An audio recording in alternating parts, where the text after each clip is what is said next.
എത്രമാത്രം നിങ്ങളുടെ ഉള്ളിൽ അഗ്നി സൃഷ്ടിക്കാൻ കഴിയുമെന്ന് എനിക്കറിയില്ല. എങ്കിലും ചില യാഥാർത്ഥ്യങ്ങളും സത്യങ്ങളും ഒക്കെ നമ്മൾ തുറന്ന ഹൃദയത്തോടുകൂടി മനസ്സിലാക്കി കഴിയുന്നത് വളരെ പ്രധാനം. ഞാൻ നിങ്ങളുടെ നോട്ടീസ് കണ്ടപ്പോൾ ഇവിടെ വന്നിരിക്കുന്ന ഗ്രൂപ്പുകളിൽ KJCക്കാർ മാത്രമല്ല അതുപോലെ അധ്യാപകരും അല്ലേ എന്ന് പറഞ്ഞാൽ അതിന്റെ അർത്ഥം അധ്യാപകരും അതുപോലെ അധ്യാപകരും മറ്റ് ഈ കാര്യങ്ങളൊക്കെ മനസ്സിലാക്കാൻ പ്രാപ്യമുള്ള ആളുകൾ നമുക്ക് വലിയൊരു മിഷനാണ്. ഇവിടെ വന്നിരിക്കുന്ന കുറച്ച് പേരാണ്. പുളിമാവിന്റെ ആ ദൗത്യം നമ്മൾ മറന്നു പോകരുത്. ഇവിടെ നിന്ന് കേൾക്കുന്ന കാര്യങ്ങൾ നിങ്ങൾ ചെവിയോട് ചെവി പറയണം. ഈ സമുദായത്തിന്റെ അംഗങ്ങളോട് മുഴുവൻ പറയണം. നമ്മുടെ ജനങ്ങളത് അറിയണം. ഇനിയും തിരിച്ചറിവില്ലാതെ അല്ലെ ഒരുതരം നിസ്സംഗതയോടുകൂടി നിഷ്കളങ്കതയോടുകൂടിയൊക്കെ കടന്നു പോവുകയാണ്. നമുക്ക് എന്തെല്ലാം സംഭവിച്ചുകൊണ്ടിരിക്കുന്നു, പക്ഷെ നമുക്ക് തിരിഞ്ഞോട്ടൊന്നുമില്ല. ഒരു കഥയിൽ ഒരു ആധുനിക ആവേശാലയെ കുറിച്ചൊരു ചിത്രീകരണം നടന്നു. ആധുനികമായ ഒരു ആവേശാലയെ കുറിച്ചുള്ള ഒരു രംഗം ഇങ്ങനെ ചിത്രീകരിച്ചിട്ടുണ്ട്. ആധുനികമായ ആവേശാലയാണ്. അതിലുള്ളത് ഒരു വിൻഡോയാണ്, ഒരു ജനാലയാണ്. ഈ ജനാലയ്ക്ക് അപ്പുറത്തായിട്ട് കുറച്ച് പച്ചില കെട്ടിയിട്ടുണ്ട്. എന്നിട്ട് ഇവിടെ നിന്ന് ഇങ്ങനെ ആടുകളെ കയറ്റി വിടുകയാണ്. ഈ ആടുകൾ ജനാലയുടെ അടുത്തെത്തുമ്പോൾ കഴുത്ത് നീട്ടിയിട്ട് പച്ചില കടിക്കാൻ വേണ്ടിയിട്ട് ശ്രമിക്കും. സ്വാഭാവികം കയറിയല്ലേ അങ്ങനെ. അപ്പൊ ഈ ജനാലയിൽ ഒരു വാൾ ഘടിപ്പിച്ചിട്ടുണ്ട്. അങ്ങനെ പച്ചില കടിക്കാൻ തുടങ്ങുമ്പോഴത്തേക്ക് ഈ വാള് നേരെ വന്ന് വീഴും. ഇതിന്റെ ഉടലും ശിരസും വളരെ പെട്ടെന്ന് മൃഗങ്ങളെ കൊല്ലാൻ വേണ്ടി ആധുനികമായി ഒരുക്കിയിരിക്കുന്ന ഒരു സ്ഥലം. അപ്പൊ അങ്ങനെ ആടുകളെല്ലാം ഇങ്ങനെ കടന്നു പോയിക്കൊണ്ടിരിക്കുകയാണ്. ജനാലയുടെ അടുത്തേക്ക് പോയിക്കൊണ്ടിരിക്കുകയാണ്. തൊട്ട് മുമ്പേ പോകുന്ന ആടിന്റെ ഉടലും ശിരസും ഒക്കെ വേർപെടുന്ന കണ്ടിട്ട് തൊട്ട് പിറകെ വരുന്ന ആടിനൊന്നും തോന്നി. ആ ആടും മുമ്പോട്ട് പോകുന്നു. തൊട്ട് മുമ്പേ പോയി ആട് എന്ത് ചെയ്തുവോ അതുപോലെ തന്നെ അത് പച്ചില കടിക്കുന്നു. അതിന്റെ ശിരസും ശരീരവും വേർപെടുന്നു. അതിന്റെ പുറകെ പോകുന്ന ആടുകളും ഇങ്ങനെ പോകും. കഥയുടെ ചുരുക്കത്തിൽ ഇത് യൂത്തിന് ഓറിയന്റേഷൻ വേണ്ടിയുള്ള കഥയിലാണ്. കഥയുടെ ചുരുക്കത്തിൽ എഴുതിയിരിക്കുന്നത് എങ്ങനെയാണ്? ഇന്നത്തെ യുവതയെ നോക്കിക്കാണുമ്പോൾ ഇതിൽ നിന്ന് എന്ത് വ്യത്യാസമാണ്? തൊട്ട് മുമ്പേ യാത്ര ചെയ്യുന്ന ഒരുപാട് പേർ ചെതറി വീഴുന്നത് കണ്ടിട്ടും ഒരു മാറ്റവും നമ്മുടെ യൂത്തിനില്ല. ഞാനൊരു പക്ഷേ തീക്കത്തോലിക്കലെ കുറിച്ച് ചിന്തിക്കുമ്പോഴും ഇങ്ങനെയാണ്. എത്രയോ അടികൾ കിട്ടി, എത്രയോ പേര് ചെതറിച്ച് കളഞ്ഞു, എത്രയോ പേര് തകർന്നു വീണു.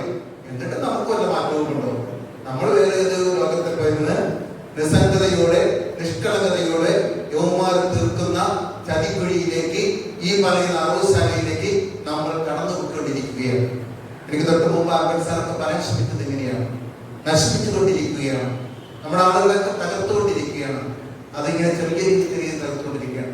തിരിച്ചറിവില്ലാത്ത കേവലം മറവും ആടുകളെ പോലെ ആയിത്തീരുന്നു നമ്മളൊക്കെ എന്നുള്ളതാണ് ഇതിനകത്തുള്ള ഏറ്റവും വലിയ വ്യക്തി. അവിടെ നിന്നാണ് നമുക്ക് അഗ്നി ഉണ്ടാകേണ്ടത്.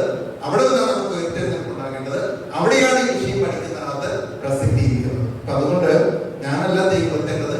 തീ നിങ്ങൾക്ക് ഉണ്ടാകുന്നുവെങ്കിൽ അത് കൊളുത്തുക, ആളിൽ പടരട്ടെ. നമ്മുടെയൊക്കെ അഗ്നിയിൽ, നമ്മുടെയൊക്കെ മനസ്സിലുണ്ടാകുന്ന അഗ്നിയിൽ നമ്മളൊക്കെ, കാരണം നമ്മളൊരു തലമുറ, ഞാൻ ഈ അടുത്ത കൊല്ലം ജോലിക്ക് വേണ്ടിയാണ് ഓൺലൈൻ, ഞാൻ ഇങ്ങനെ ഒരു ദിവസം ഞാൻ പോലും ഇങ്ങനെ പറയണം, ആരാ നമുക്ക് വേണ്ടി പറയാനിരിക്കുന്നത്? ഒരു മനുഷ്യനില്ല നമുക്ക് വേണ്ടി പറയാൻ. ഈ വിഷയം നമ്മൾ ചിന്തിക്കുന്നില്ല, ചർച്ച ചെയ്യുന്നില്ല. അടുത്ത തലമുറയിലെ മക്കൾക്ക് പഠിക്കാൻ അവസരം ഉണ്ടായില്ലെങ്കിൽ നമ്മളൊക്കെ പലപ്പോഴും ചുരുങ്ങി പോകാം. നമ്മളൊക്കെ എന്താ നമ്മുടെ സമരത്തിന്റെ ഒക്കെ പ്രധാനപ്പെട്ട ചില ചിന്തകളൊക്കെ ഒതുങ്ങിയിട്ട് നമ്മൾ സമരം ചെയ്യും. ഏറ്റവും പ്രധാനപ്പെട്ട കാര്യങ്ങൾ നമ്മൾ വിട്ടുപോകുന്നു, മറന്നു പോകുന്നു. നമ്മളെ നയിക്കുന്ന നേതാക്കൾക്ക് പോലും അജണ്ടകൾ ഇല്ലാത്ത പോകുന്ന അവസ്ഥയില്ല നമ്മൾ മനസ്സിലാക്കുന്നത്. ഞാൻ എൻ്റെ ഒരു കാര്യം നോക്കേണ്ടത് പറഞ്ഞത് മാത്രമേ ഉള്ളൂ. അഗ്നി അങ്ങനെ ഉണ്ടാവുക, നമുക്കുള്ളിൽ ഈ അഗ്നി ഉണ്ടാകുന്നത്. EWS എന്ന വാക്ക് കേൾക്കുമ്പോൾ നിങ്ങൾക്ക് എല്ലാവർക്കും മനസ്സിലായിട്ടുണ്ടെന്നാണ്. Economically weaker section. EWS economically weaker section. Malayalam പറഞ്ഞ അർത്ഥം സാമ്പത്തികപരമായി പിന്നോക്കം നിൽക്കുന്നവർ. സാമ്പത്തികപരമായി പിന്നോക്കം നിൽക്കുന്നവർ, അവർക്കുള്ള സംവരണമാണ്. ചില ആളുകൾ ചിലപ്പോൾ കടവരാതിരുന്നൊക്കെ ചോദ്യത്തിൽ ഞാൻ കേട്ടിട്ടുണ്ട്. ഈ പാവപ്പെട്ട ആളുകൾക്കൊക്കെ കൊടുത്താൽ എന്തിനാണ് ഈ ആളുകളെ വളർത്താക്കുന്നത്? കാരണം എക്കണോമിക് വീക്കർ സെക്ഷൻസിന് വേണ്ടിയുള്ള റിസർവേഷനെ കുറിച്ച് ന്യായീകരിച്ചല്ല. പാവപ്പെട്ട ആളുകൾക്ക് എന്തെങ്കിലും കുറച്ച് കൊടുത്താൽ ഇവിടുത്തെ സമുദായ പ്രസ്ഥാനങ്ങളും ഭക്തന്മാരും ഭക്തന്മാരെല്ലാം കൂടെ ആളുകളുടെ എന്തിനാണ് എന്നാണ് ചോദ്യം. അല്ലെ, ചിലപ്പോൾ നിങ്ങളുടെ മനസ്സിലൊക്കെ ഉണ്ടായിട്ടില്ലേ? അല്ലെ, എന്തിനാ കാരണം? പാവപ്പെട്ട ആളുകൾ കൊടുക്കുന്നില്ലേ? പ്രശ്നമുണ്ടോ? നിങ്ങൾ ഇതുവരെ മനസ്സിലാക്കിയനുസരിച്ച് പാവപ്പെട്ട ആളുകൾക്ക് കുറച്ച് സംവരണം കൊടുക്കുന്നത് എന്താ? നമ്മൾ പാവങ്ങളല്ലേ? എന്താ ഇവിടുത്തെ പ്രശ്നം? എന്താ പറയുന്നത്? പാവപ്പെട്ട ആളുകൾക്ക് എന്നാണ്. പക്ഷേ ആ പാവപ്പെട്ട ആളുകൾക്ക് എന്തുണ്ട്? ജാതിയുണ്ട്. ആ പാവപ്പെട്ട ആളുകൾക്ക് ജാതിയുണ്ട്. കുറച്ചു കാലം മുമ്പ് ഇവിടെ മറ്റു പല ബ്രാഹ്മണന്മാർ നായന്മാർക്ക് പ്രസംഗിച്ചിരുന്നു, ജാതിയുണ്ട് ദാരിദ്ര്യത്തിന് എന്നൊക്കെ പറഞ്ഞു. ഇപ്പൊ അവർ പറഞ്ഞ ദാരിദ്ര്യത്തിന് ജാതിയുണ്ടെന്ന. എന്താ ജാതി എന്നറിയോ? അവൻ നായനോ നമ്പൂതിരിയോ സിറിയാനിയോ ആയിരിക്കും. അതെന്താ? പാവപ്പെട്ടവന് കൊടുക്കുന്നെന്ന് പറഞ്ഞിവിടെ സോഷ്യലിസം പ്രസംഗിക്കുന്നവർ ഈ പാവപ്പെട്ടവരിൽ ആരില്ല? നമ്മളില്ല. ഒരു സെന്റ് ഭൂമിയില്ലാതെ കടൽ തിരിച്ചു കിടക്കുന്ന മക്കളൊന്നുമില്ല. കൃഷിപ്പണി ചെയ്യുന്ന മക്കളില്ല. ലത്തീൻ കത്തോലിക്കലില്ല, ഈഴവനില്ല, മുസ്ലിം ഇല്ല, ദളിതരില്ല, പറയുന്നൊന്നുമില്ല. ആകെ വരുന്നത് നായനും നമ്പൂതിരിയും സിറിയാനിയുമാണ്. അപ്പൊ എന്താ ഈ EWS സംവരണം എന്ന് വെച്ച് കഴിഞ്ഞാല് ഇന്ത്യ ഗവൺമെന്റ് ഭരണഘടനയിൽ വരുത്തിയ 103-ാം ക്ലാസ്സായിട്ട് ഞാൻ അങ്ങനെ പറഞ്ഞത് നമുക്ക് കേട്ട് ഞെട്ടൊന്നും വേണ്ട. 103-ാം ഭരണഘടനാ ഭേദഗതിയിലൂടെ നമ്മുടെ ഭരണഘടനയിലെ ആർട്ടിക്കിൾ 15-ഉം 16-ലും ഒരു തിരുത്ത് വരുത്തി. 15(6), 16(6) എന്ന് പറഞ്ഞിട്ട് ഉപഭാഗമായിട്ടാണ് തിരുത്ത് വരുത്തിയത്. അപ്പൊ അതിനകത്ത് വരുത്തിയ തിരുത്തതാണ് ഇതുവരെ പറഞ്ഞിരുന്ന സോഷ്യലി ആൻഡ് എക്കണോമിക്കലി എഡ്യൂക്കേഷണലി എന്ന വാക്ക് വെച്ചിരുന്നത് എക്കണോമിക്കലി എന്നൊരു വാക്ക് കൂടി അവർ ചേർത്തു. 15-നകത്ത് ആർട്ടിക്കിൾ 15-നകത്ത് എക്കണോമിക്കലി എന്നൊരു വാക്ക് കൂടി ചേർത്തു. എന്ന് പറഞ്ഞാൽ ഇനി മുതൽ റിസർവേഷൻ പോലുള്ള ആനുകൂല്യങ്ങൾ സാമൂഹ്യപരമായി വിദ്യാഭ്യാസപരമായി പിന്നോക്കം നിൽക്കുന്നവർക്ക് മാത്രമല്ല സാമ്പത്തികപരമായി പിന്നോക്കം നിൽക്കുന്നവർക്ക് കൂടി നൽകാം എന്നാണ് ഒരു കറക്ഷൻ.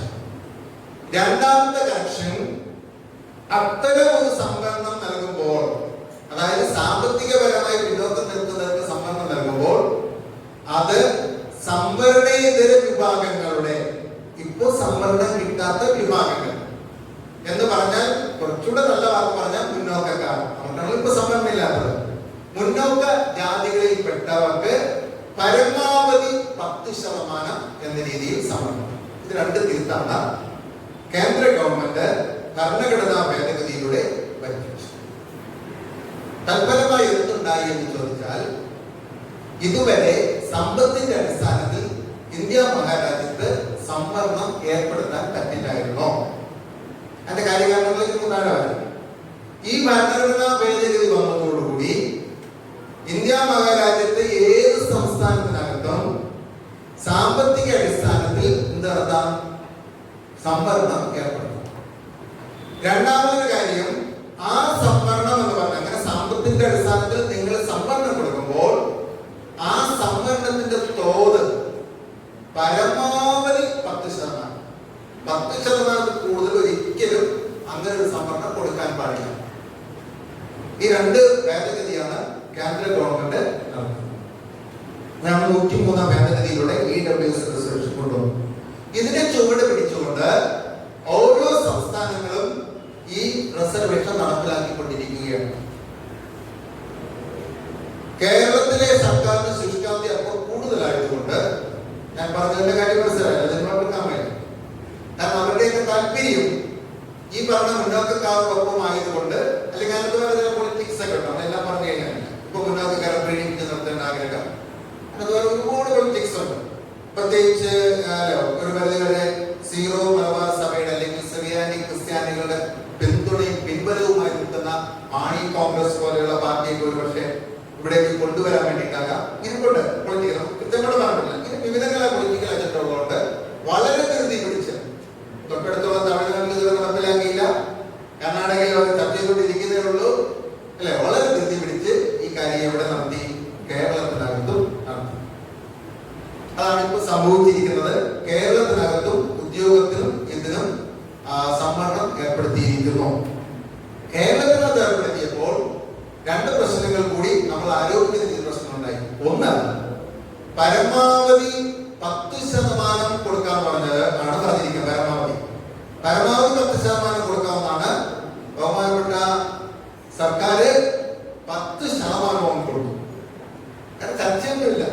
എന്ത് കണക്കിന്റെ അടിസ്ഥാനത്തിൽ അങ്ങനെ അടിസ്ഥാനമൊന്നുമില്ല. 10% കൊടുത്തു, മാക്സിമം കൊടുത്തു. 10% അവർക്ക് അനുവദിച്ചു കൊടുത്തു. രണ്ടാമത്തെ കാര്യം, അതിലുള്ള നിർദ്ധനർക്കാണ് കൊടുക്കാൻ വേണ്ടി പറഞ്ഞിരിക്കുന്നത്. നിർദ്ധനരെ നിശ്ചയിക്കാൻ വേണ്ടിയിട്ട് കേന്ദ്ര ഗവൺമെന്റ് ചില വ്യവസ്ഥകളൊക്കെ പറഞ്ഞു. ആ വ്യവസ്ഥകളൊക്കെ അവർ ഇതുവരെ കളഞ്ഞിട്ട് കേരളത്തിന് വേണ്ടി മാത്രം പ്രത്യേക വ്യവസ്ഥകൾ പാവപ്പെട്ടവരെ കണ്ടെത്താൻ വേണ്ടിയിട്ടാണ്. ഇവിടെയാണ് നമ്മൾ ഓരോരുത്തരും നമ്മൾ താരതമ്യപ്പെടുത്തി നോക്കേണ്ടത്. ഒന്ന്, പാവപ്പെട്ടവരാരില്ല, നമ്മൾ പറയുന്ന ഈ ലത്തീൻ കത്തോലിക്കരോ മുസ്ലിങ്ങളോ ഈഴവോ പിന്നോക്കക്കാരും ഏതിൽ വരില്ല, ഈ പാവപ്പെട്ടവരാണ് വരില്ല. ഒന്ന്. രണ്ട്, ഈ പാവപ്പെട്ടവരെ നിർവചിക്കാൻ വേണ്ടിയിട്ട് നിങ്ങൾ പാവപ്പെട്ടവർ നമുക്ക് പെട്ടെന്ന് എന്താ പറയുന്നത്?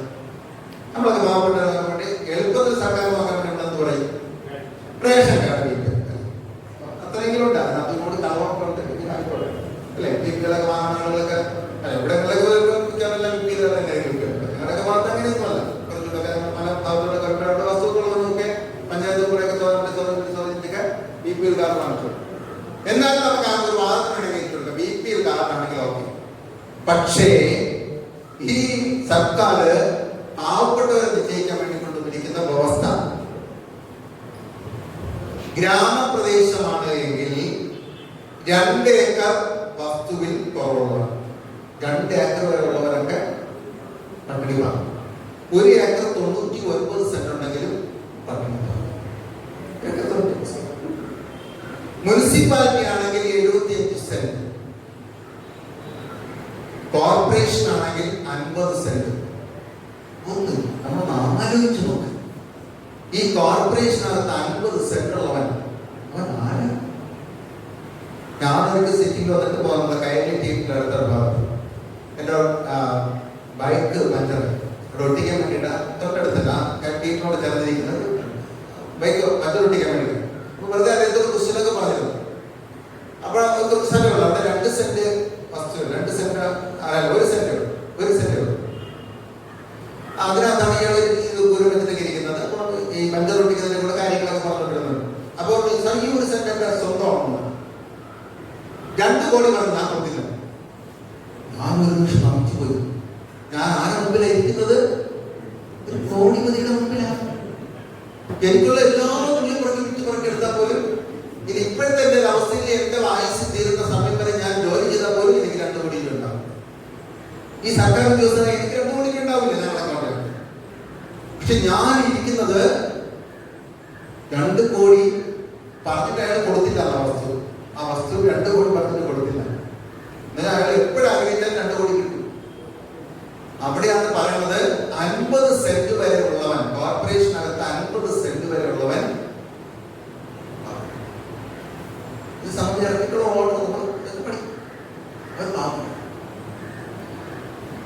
സെൻട്രൽ ഗവൺമെന്റ് പറഞ്ഞു 1000 സ്ക്വയർ ഫീറ്റിൽ വരെ അല്ല അതിന് മുകളിൽ അതിന് താഴെയുള്ളവരാണ് അവിടെ വീടിന്റെ ഒരു കണക്ക് പറഞ്ഞത്. 1000 സ്ക്വയർ. കേരളത്തിൽ അത് എടുത്തു മതി. എത്ര വലിയ വീടായാലും കുഴപ്പം. കേരളത്തിൽ ഇതിനു വേണ്ടി പാവപ്പെട്ട കണക്കാകുന്നതിൽ വീട് ഒരു പ്രധാനപ്പെട്ട കണക്കാണ്. വീട് എത്ര വലുതായാലും കുഴപ്പമില്ല. സെൻട്രൽ ഗവൺമെന്റ് 1000 സ്ക്വയർ ഫീറ്റ് പറഞ്ഞിരുന്നു. കേരളത്തിനകത്ത് ഉള്ളപ്പോഴത്തേക്കും അത് എടുത്തു. അപ്പൊ ഇങ്ങനെ ഈ വ്യവസ്ഥകളിൽ തന്നെ മാറ്റം വരുത്തിയിട്ടുണ്ട്. സെൻട്രൽ ഗവൺമെന്റ് 2 ലക്ഷം രൂപ വരെ വാർഷിക വരുമാനം പറഞ്ഞു. കേരളത്തിൽ അത് 4 ലക്ഷം രൂപ വരെ വാർഷിക വരുമാനം. 4 ലക്ഷം രൂപ വരെ വാർഷിക വരുമാനം എന്ന് വെച്ച് കഴിഞ്ഞാൽ ഒരു മാസം 33,000 രൂപ വരുമാനമുള്ളവനൊക്കെ BPL ആണ്. അപ്പൊ ഇത് ആർക്ക് വേണ്ടിയിട്ടാണ് ഇത്? പട്ടിണി പാവങ്ങൾ കൊടുക്കാറുണ്ട്. ഈ അപ്പം എന്തെല്ലാം അനീതി നോക്കണം. ഈ സാധനം മുഴുവൻ മാറ്റിയിരിക്കുന്നത് പട്ടിണി പാവങ്ങൾക്കല്ല. കാരണം അതിനകത്ത് വെള്ളം ചേർത്ത് അല്ലാത്ത ആളുകൾ കൊടുക്കും. ഇനി ഈ പട്ടിണി പാവങ്ങൾ എന്ന് പറയുന്നതിനകത്ത് പാവപ്പെട്ട ദളിതരും പിന്നോക്കക്കാരില്ല. ഇങ്ങനെയാണ് EWS സംവരണം എന്ന് പറഞ്ഞിരിക്കുന്ന സംവിധാനം കൊണ്ടുവന്നത്. ഇവിടെയാണ് നമ്മൾ താത്വികമായിട്ട് നമ്മൾ എതിർക്കേണ്ടത്.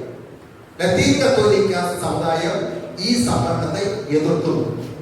നമ്മൾ എന്തുകൊണ്ട് എതിർക്കുന്നു എന്നതിന്റെ കാര്യമാണ് നമ്മൾ പഠിക്കേണ്ടത്.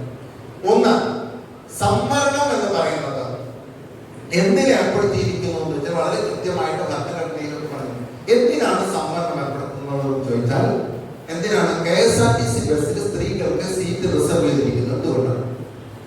നിങ്ങളുടെ അഭിപ്രായത്തിൽ നിങ്ങൾ പറയാറില്ലേ സീറ്റ് റിസർവ് സീറ്റ് മാറ്റി? ബസ്സിനകത്ത് ഒരുപോലെ ഇടിക്കുമ്പോൾ ആണുങ്ങളോടൊപ്പം ഇടിക്കാൻ മാത്രം പ്രാപ്തി സ്ത്രീകൾക്ക് ഉണ്ടാകില്ല എന്നുള്ള കാര്യത്തിൽ കുറച്ച് സീറ്റുകൾ അവർക്ക് മാറ്റി വെച്ചില്ലെങ്കിൽ അവർക്ക് ചിലപ്പോൾ ഒരു സീറ്റും കിട്ടാൻ പോകും. പഞ്ചായത്ത് രാജ് നഗരപാലിക തെരഞ്ഞെടുപ്പിനകത്ത് 50% റിസർവേഷൻ ഏർപ്പെടുത്തിയിരിക്കുന്നത് എന്തിനു വേണ്ടിയിട്ടാണ്? അല്ലാതെ ജനറൽ നോക്കുമ്പോഴത്തേക്ക് പുരുഷന്മാരെല്ലാം സീറ്റ് കൊണ്ടുപോകും, സ്ത്രീകൾക്ക് അവിടെ ഇവിടെ ഒന്നരണ്ടൊക്കെ കൊടുത്താൽ മതി. അപ്പോൾ പങ്കാളിത്തം ഉണ്ടാകണമെങ്കിൽ, സ്ത്രീയും പുരുഷനും തുല്യമാണെന്ന് പറയുന്ന ആ പങ്കാളിത്തം ഉണ്ടാകണമെങ്കിൽ എന്ത് വേണം? റിസർവേഷൻ വേണം, കൊടുക്കേണ്ടി വരും, ക്രമേണ വളർന്നു വരും. അപ്പൊ പങ്കാളിത്തവും തുല്യ അവസരവും ഉറപ്പുവരുത്തുവാൻ വേണ്ടിയിട്ടാണ് ഈ റിസർവേഷൻ. ആ വാക്കിന്റെ അർത്ഥം റിസർവ് ചെയ്തിരിക്കുന്നു. അവിടെയാണ് റിസർവേഷൻ ആവശ്യമുള്ളത്. സ്ഥിതിസമത്വം ഇല്ലാത്ത ആളുകൾക്ക് സമത്വത്തിലേക്ക് കൊണ്ടുവരാൻ വേണ്ടിയിട്ട് ഒരു സ്ഥാനം, അതാണ് റിസർവേഷൻ. ആ റിസർവേഷൻ ഉണ്ടാക്കണം. അപ്പോൾ പങ്കാളിത്തം നോക്കിയിട്ടാണ് റിസർവേഷൻ എവിടെയും കൊടുക്കേണ്ടത്. പഞ്ചായത്ത് രാജ് തെരഞ്ഞെടുപ്പിൽ നോക്കുമ്പോൾ 15 വാർഡുള്ള പഞ്ചായത്തിനകത്ത് 14 പേര് പുരുഷന്മാരായിരിക്കും. എല്ലാവരുടെ കണക്കുകൾ നോക്കിക്കൊണ്ട് അപ്പൊ നമുക്ക് മനസ്സിലായി അവിടെ സ്ത്രീകൾക്ക് അർഹമായ പങ്കാളിത്തം ഉണ്ടായിട്ടുണ്ട്. അങ്ങനെ ഉണ്ടാകണമെങ്കിൽ അവിടെ റിസർവേഷൻ ആവശ്യമാണ്. അപ്പൊ പങ്കാളിത്തം എവിടെ ഉണ്ടാകുന്നില്ല അവിടെയാണ് റിസർവേഷൻ ആവശ്യമായിട്ട് വരുന്നത്. അങ്ങനെ നോക്കുമ്പോൾ സാമുദായികപരമായിട്ടാണ് ഇന്ത്യയുടെ പിന്നോക്ക അവസ്ഥ വിടുന്നത്. സാമുദായികപരമായിട്ട് വിശകലനം ചെയ്യുമ്പോൾ, സമുദായപരമായിട്ട് നോക്കുമ്പോൾ, നേരത്തെ കണക്ക് പറഞ്ഞതുപോലെ ഇന്ത്യയിൽ ആകമാനം എടുക്കുമ്പോൾ ഉള്ള ജനസമൂഹത്തെ കണക്കാക്കുമ്പോൾ ഒരു 80% പേരും ദളിത് പിന്നോക്ക വിഭാഗങ്ങളിൽപ്പെട്ടവരാണ്. പക്ഷേ ഇവിടുത്തെ ഭരണാധികാര സ്ഥലങ്ങൾ നമ്മൾ നോക്കുമ്പോഴും ഇവിടുത്തെ ഉദ്യോഗ മണ്ഡലങ്ങളുടെ കണക്കെടുക്കുമ്പോഴും അതിൽ 80% പേരും മുന്നോക്ക വിഭാഗത്തിൽപ്പെട്ടവർ. അത് നമ്മുടെ ലെജിസ്ലേറ്റീവ് അസംബ്ലി എടുത്താൽ, പാർലമെന്റ് എടുത്താൽ, നമ്മുടെ ഉദ്യോഗ തലങ്ങൾ മുഴുവൻ എടുത്താൽ പരിശോധിച്ചാൽ മുന്നോക്ക ജാതിയിൽപ്പെട്ട ആളുകളാണ് ഇതിന്റെ കൂടുതൽ പങ്കുവയ്ക്കുന്നത്. നമ്മുടെ കോളേജുകളിൽ അഡ്മിഷൻ നേടുന്ന കുട്ടികളുള്ളവർക്ക് അതിനടുത്ത് ജാതി തിരിച്ച് കണക്ക് നോക്കണം. കോളേജുകളിൽ മെറിറ്റ് അടിസ്ഥാനത്തിലാണെന്ന് കണക്കെടുത്തു കഴിഞ്ഞാൽ ഈ 80% വരുന്ന പിന്നോക്കക്കാരങ്ങൾ എത്രയെങ്കിലും ഇരട്ടിയായിരിക്കും മുന്നോക്കക്കാരുടെ സാന്നിധ്യം. എന്ന് പറഞ്ഞാൽ സാധാരണ രീതിയിൽ പിന്നോക്ക വിഭാഗത്തിൽപ്പെട്ട ആളുകൾക്ക് പ്രാതിനിധ്യം ഉണ്ടാകുന്നില്ല, അവസര സമത്വം ഉണ്ടാകുന്നില്ല. അക്കാരണത്താലാണ് നാളിതുവരെ ഉദ്യോഗത്തിലും വിദ്യാഭ്യാസത്തിലുമൊക്കെ പിന്നോക്ക വിഭാഗത്തിൽപ്പെട്ട ആളുകൾക്കായിട്ട് ഒരു കരുതൽ എന്ന രീതിയിൽ റിസർവേഷൻ ഉണ്ട്. അപ്പൊ റിസർവേഷൻ എന്ന വാക്ക് എന്ന് പറഞ്ഞാൽ സംവരണം എന്നത് ഒരിക്കലും അത് പങ്കാളിത്തത്തിനും തുല്യനീതി ഉറപ്പുവരുത്തുന്നതിന് വേണ്ടിയുള്ള ഒരു സംവിധാനം മാത്രമാണ്. സംവരണത്തെ കുറിച്ച് നമ്മൾ എപ്പോഴും മനസ്സിലാക്കേണ്ടതും പഠിക്കേണ്ടതാണ്. അപ്പോൾ മാത്രമേ സംവരണം എന്ന വാക്ക് ഉപയോഗിക്കാൻ പറ്റുള്ളൂ. സംവരണം ഒരു ദാരിദ്ര്യ നിർമ്മാർജ്ജന പരിപാടിയല്ല. ദാരിദ്ര്യം ഒഴിവാക്കാൻ വേണ്ടിയിട്ട് സംവരണം കൊണ്ട് ദാരിദ്ര്യം ഒഴിവാക്കും. ദാരിദ്ര്യം ഒഴിവാക്കാൻ വേണ്ടിയിട്ട് സംവരണത്തിന് പ്രസക്തിയില്ല. ഇതൊരു തൊഴിലായ പരിപാടിയില്ല, കുറെ പേർക്ക് തൊഴിൽ കൊടുക്കാൻ വേണ്ടിയുള്ള പരിപാടിയല്ല. ഇതൊരു സാമ്പത്തിക സഹായ പരിപാടിയുമല്ല, ഇതൊരു ക്ഷേമ പരിപാടിയുമല്ല. മറിച്ച് ഈ ഇന്ത്യ മഹാരാജ്യത്തെ അധികാരത്തിലും ഉദ്യോഗങ്ങളിലും എല്ലാ ജനവിഭാഗങ്ങൾക്കും പങ്കാളിത്തം ഉണ്ടാകണം എന്ന് പറയുന്ന നമ്മൾ എല്ലായിടത്തും പറഞ്ഞൊരു കാര്യമാണ്. നമ്മളിപ്പോ ഏതെങ്കിലും ഒരു ഇവിടെ ഇപ്പൊ സ്ത്രീകളും പുരുഷന്മാരും ഉണ്ട്, എന്തെങ്കിലും കാര്യങ്ങളൊക്കെ നമ്മൾ ആരെങ്കിലും പറയും, അപ്പൊ സ്ത്രീകൾക്ക് പുരുഷന്മാർക്കൊക്കെ അവിടെ പങ്കാളിത്തം ഉണ്ടാകണം. പങ്കാളിത്തം ഉറപ്പുവരുത്തണമെങ്കിൽ നമ്മൾ എന്ത് ഏർപ്പെടുത്തേണ്ടി വരും? റിസർവേഷൻ ഏർപ്പെടുത്തും. അല്ലാതെ എല്ലാവരും മത്സരിച്ചോ, മത്സരിച്ച് കിട്ടുന്നത് നേടിക്കോ എന്ന് പറയുന്നത് അല്ലെ? എല്ലാവരും ഒരുപോലെ മത്സരിക്കാൻ വേണ്ടി മാത്രം ശക്തിയുള്ളവരല്ല. അത് ചരിത്രപരമായ ഒരുപാട് കാരണങ്ങൾ. അത് നമ്മൾ കുറെ മുഴുവൻ നമ്മൾ പറയാൻ ആഗ്രഹിക്കുന്നില്ല. ചരിത്രപരമായ കാരണങ്ങളുണ്ട്. ചരിത്രപരമായ കാരണങ്ങൾ എന്താണ്? നേരത്തോട് സാർ പറയാൻ വേണ്ടി സൂചിപ്പിക്കുകയാണ്. ഇന്ത്യ മഹാരാജ്യം എന്ന് പറഞ്ഞത് ജാതി വ്യവസ്ഥയിൽ അധിഷ്ഠിതമായ രാജ്യമായിരുന്നു. ജാതിപരമായ വിവേചനം ഉണ്ടായിരുന്നു. ചില ജാതിയിൽപ്പെട്ട ആളുകൾക്ക് മാത്രമേ പഠനവും ഉദ്യോഗവും പാടുള്ളൂ എന്ന് പറഞ്ഞിരുന്നു.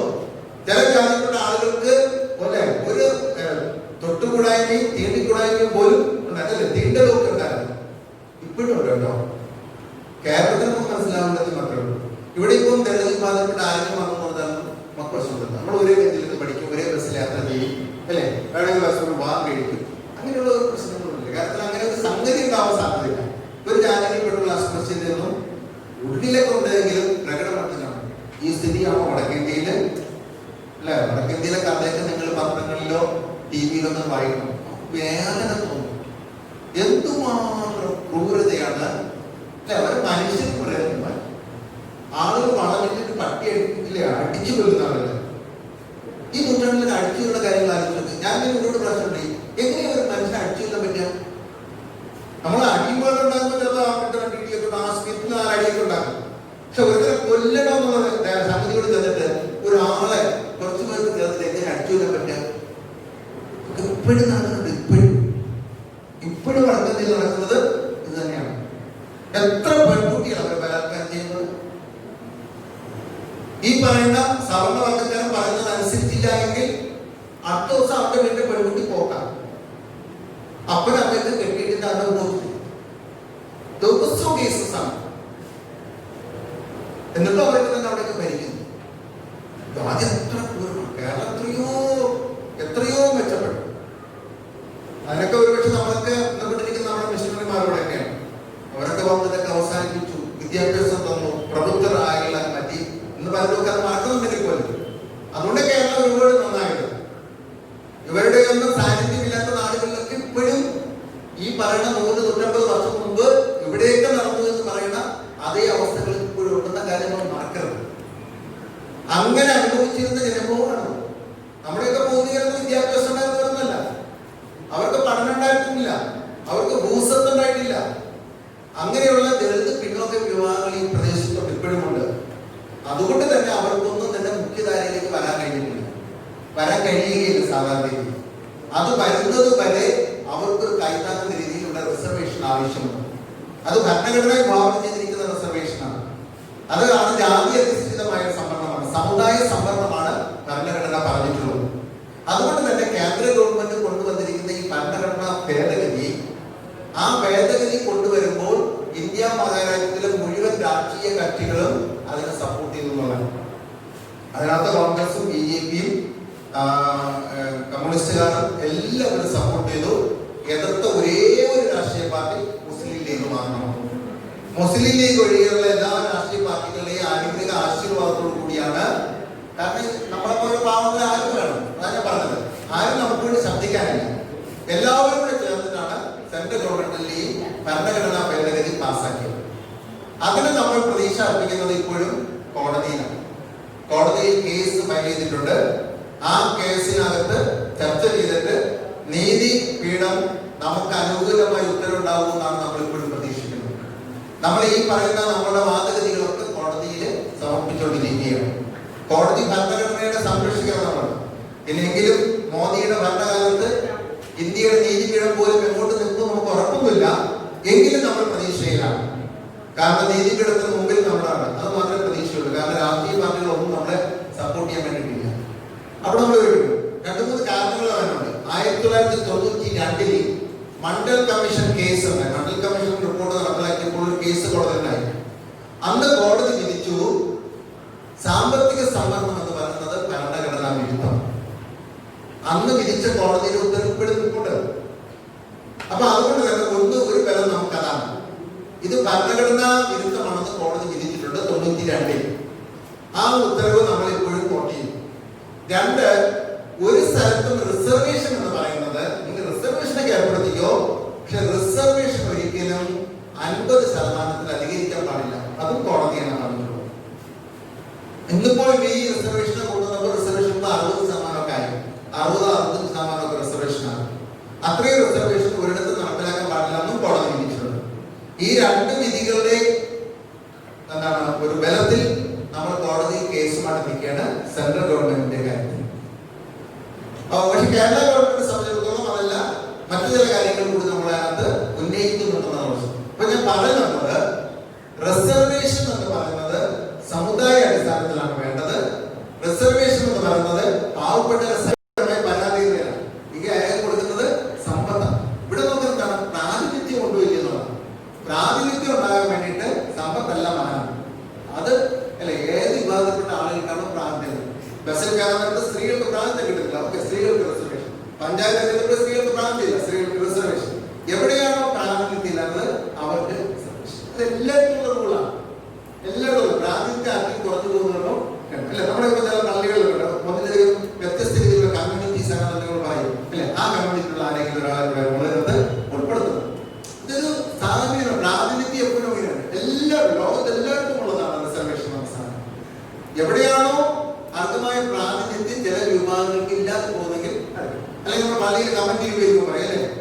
പുരുഷന്മാരിൽ ഒരാള്, സ്ത്രീകൾ 2 പേര്, പുരുഷന്മാർ 2 പേര്, ഇങ്ങനെയൊക്കെ പറയും. യൂത്തിൽ ഒരാളെ എടുക്കാം. എന്താണ് സാധാരണ രീതിയിൽ യൂത്ത് അവിടെ കടന്നു വരാൻ സാധ്യതയില്ലെങ്കിൽ അവർക്ക് റിസർവേഷൻ കിട്ടും. അപ്പൊ പ്രാതിനിധ്യത്തിന് വേണ്ടിയാണ് റിസർവേഷൻ. ഈ കാര്യത്തിൽ എല്ലാ നിയമവിദഗ്ധരും പറയുന്നുണ്ട്. അങ്ങനെയാണ് നമ്മൾ ഭരണഘടനയുടെ ശൈലി.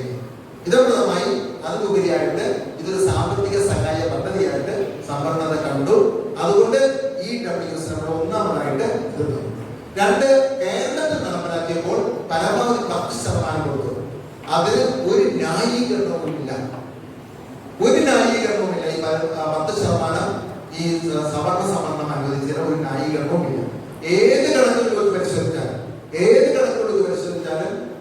പരമാവധി 2% കൂടുതൽ അങ്ങനെ ഒരു കാര്യത്തിന് കൊടുക്കാൻ വകുപ്പില്ല. അത് കൊടുത്തിരിക്കുന്നു. 3, ഇതിനകത്ത് ദരിദ്രരെ വിജയിക്കാനുള്ള വ്യവസ്ഥകൾ മുഴുവനും എല്ലാം ചേർത്ത് ധാരാളം പണക്കാർക്ക് വീണ്ടും അവസരം ഉണ്ടാക്കി കൊടുക്കുന്ന ഒരു സാഹചര്യത്തിലേക്കാണ് അത് കൊണ്ടെത്തിച്ചിരിക്കുന്നത്. 4ാമതായിട്ട് PG, ഡിഗ്രി പോലുള്ള കോഴ്സുകളിൽ ലത്തീൻ കത്തോലിക്കർ അടക്കമുള്ള സമുദായങ്ങൾക്ക് ഒരു റിസർവേഷൻ അനുഭവിക്കാൻ കഴിയാതെ പുറത്തു പോകും. ഒന്ന് മാത്രവുമല്ല, നമുക്ക് സമുദായ റിസർവേഷൻ കിട്ടുന്നത് മാത്രവുമല്ല, പാവപ്പെട്ടവർക്ക് വേണ്ടി മാറ്റിയിരിക്കുന്ന പറഞ്ഞ ഈ റിസർവേഷൻ പോലും നമുക്ക് ഇവിടെയാണ് ഡബിൾ അനീതി ഞാൻ പറഞ്ഞത്. ഓക്കെ, സമുദായ റിസർവേഷൻ 1% അത് കിട്ടുന്നില്ല. എന്നാൽ അത് കിട്ടാത്തവര് പാവപ്പെട്ടവർക്കാണ് മാറ്റിയിരിക്കുന്ന റിസർവേഷൻ കിട്ടണ്ടേ, അതും കിട്ടുന്നില്ല. ഈ 2 റിസർവേഷൻ ഇല്ലാതെ പഠിക്കാൻ ഒരു സാധ്യതയില്ലാതെ പുറത്തേക്ക് പോകുന്ന പാവപ്പെട്ട ലത്തീൻ കത്തോലിക്കരാണ്. അപ്പൊ അതുകൊണ്ട് നമ്മള് ഈ റിസർവേഷൻ EWS എന്ന സിസ്റ്റം നമ്മൾ എതിർക്കുകയാണ്. അപ്പോൾ അവർ ചോദിക്കും എന്താണ് നിങ്ങൾക്ക് പകരം വയ്ക്കാമെന്ന്. പകരം നമ്മൾ വയ്ക്കുന്ന ഒരു പ്രധാനപ്പെട്ട ഡിമാൻഡ് ഇതാണ്. അങ്ങനെ നിങ്ങൾ EWS ഏർപ്പെടുത്തുകയാണെങ്കിൽ ഇത് എല്ലാ പാവങ്ങൾക്കുമായിട്ട്, ജാതി മത വ്യത്യാസമില്ലാത്ത എല്ലാ പാവങ്ങളും, BPL പെടുന്ന എല്ലാ ആളുകൾക്കുമായിട്ട് ഇത് കൊടുക്കും. ന്യായമായി ഇവിടെ പറഞ്ഞതിനകത്ത് അല്ലെ ന്യായമായ ഡിമാൻഡ്. നിങ്ങളൊക്കെ എന്തെങ്കിലും സംസാരിക്കണം. നിങ്ങൾ കൊടുക്കുന്നത് എല്ലാവർക്കും കൊടുക്കും. നിങ്ങൾ പാവപ്പെട്ടവർ കൊടുക്കുന്നത് പറഞ്ഞാൽ എല്ലാ ജാതികൾക്കും കിട്ടുന്നുണ്ടോ, എല്ലാ മതപ്പെട്ടവരും കിട്ടുന്നുണ്ടോ? ഇതാണ് നമ്മൾ സാധാരണ ലോകത്തിൽ വരുന്ന താഴെ വരുന്ന സഖാക്കന്മാരോട് നേതാക്കന്മാരോട് ചോദിക്കണം. നിങ്ങൾ വലിയ ആയം കളിക്കണ്ട. നിങ്ങൾ പാവപ്പെട്ടവർ കൊടുക്കും, സമ്മതിച്ചു. എന്നാൽ നിങ്ങൾ എല്ലാവർക്കും കൊടുക്കും. ഞങ്ങൾ പറഞ്ഞില്ലല്ലോ. അത് ധാർമ്മിക ദോഷത്തോടുകൂടി അവരോട് ചോദിക്കും. നമ്മുടെ ഈ ചോദ്യങ്ങളൊക്കെ എത്തേണ്ടത് സംശയവുമില്ല. നിങ്ങൾ ശക്തമായിട്ട് ചോദിച്ചു നോക്കൂ. കാരണം ഇതൊക്കെ ഫീൽഡ് റിപ്പോർട്ട് അനുസരിച്ച് എല്ലാ പാർട്ടികളും പ്രവർത്തിക്കുന്നത്. ജനങ്ങൾക്ക് ഭയങ്കര എതിർപ്പുണ്ട്. ജനങ്ങളൊക്കെ ഭയങ്കര ദേഷ്യത്തിലാണ്. ഇതൊക്കെ റിപ്പോർട്ടൊക്കെ മുന്നോട്ട് പോയി കഴിഞ്ഞാൽ ഇപ്പൊ നമ്മളെന്താ നിസ്സംഗതയിലാണ്. പഠിച്ചില്ലേ നമ്മൾ പലപ്പോഴും നമ്മുടെയൊക്കെ ഒരു ട്രസ്റ്റ് മാറി പോവുകയാണ്. ആര് പഠിച്ചാലും പഠിക്കില്ല. പരമാവധി പള്ളി ഉണ്ടെങ്കിൽ നമ്മൾ ചെയ്തു കൊടുക്കും. പള്ളിയിൽ നമുക്ക് അഡ്മിഷൻ ഉണ്ടോ, നമ്മുടെ കോളേജിൽ അഡ്മിഷൻ ഉണ്ടോ, ഇതൊക്കെ ഭയങ്കര വീരവാദം കളിക്കും. എന്തായാലും അംഗമായ ന്യായമായി കിട്ടേണ്ട സ്ഥലത്ത് ചോദ്യങ്ങളൊന്നും ചോദിക്കണം. നമ്മുടെ ഒരു പ്രശ്നം ഇത് ചോദിക്കണം. നിങ്ങൾ കാണുന്നവർക്കൊക്കെ ചോദിക്കണം. ഓഫീസർ, കമ്മീഷണർ, BJP-ക്കാരൊക്കെ ചോദിച്ചോളൂ അല്ലെ. നിങ്ങൾ പാവപ്പെട്ടവർക്ക് ചെയ്തുകൊണ്ട് ഇത് ഏത് പാവത്തിനാണ് കൊടുത്തത്? നൂറ്റാണ്ടുകളായി ഇവിടെ മുഴുവൻ സമ്പത്തും സ്വത്തും കൊണ്ടുനടക്കമാണ് നിങ്ങൾ കൊടുത്തത്. എന്നിട്ട് പാവപ്പെട്ടവർ കൊടുത്തത് സർക്കാരിന്റെ ഏജൻസിയെ കുറിച്ച് പറഞ്ഞു. നേരത്തെ പറഞ്ഞത് ഇവിടുത്തെ മുന്നോക്കക്കാരുടെ കയ്യിൽ ശരാശരി സ്വത്ത് 1 ഏക്കർ 20 സെന്റാണ്. മുന്നോക്ക കുടുംബങ്ങളുടെ ശരാശരി സ്വത്ത് 1 ഏക്കർ 20 സെന്റ്. ആലോചിച്ചു. ലത്തീൻ കത്തോലിക്കരുടെ സ്വത്ത് 7 സെന്റാണ്. എത്ര മണി അന്തരം? അപ്പൊ ഇത് നമ്മൾ ചോദിക്കണം.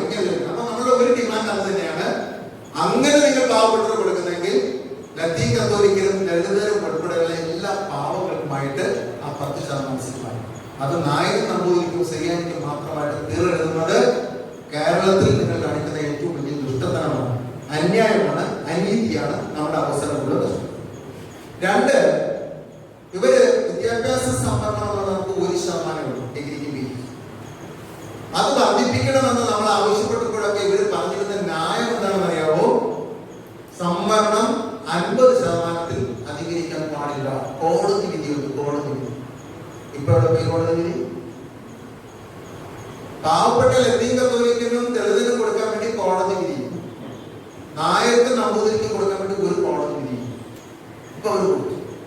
അതുകൊണ്ട് തന്നെ നമ്മൾ പറയുന്നു ഉദ്യോഗ തലത്തിലുള്ള അതേ സംവരണം നമുക്ക് എവിടെയും വേണം, വിദ്യാഭ്യാസത്തിൽ. ഉദ്യോഗത്തിൽ 4% റിസർവേഷൻ ഉണ്ടെങ്കിൽ വിദ്യാഭ്യാസം 4% റിസർവേഷൻ ഉണ്ട്. നിങ്ങൾ ഒരു ലോകയ്ക്ക് എപ്പോഴും മനസ്സിലാക്കാൻ പറയുമോ? ഉദ്യോഗത്തിൽ നമ്മൾ കാരണം നമുക്ക് എന്ത് വേണം? വിദ്യാഭ്യാസം. വിദ്യാഭ്യാസം, ക്വാളിഫിക്കേഷൻ വേണം.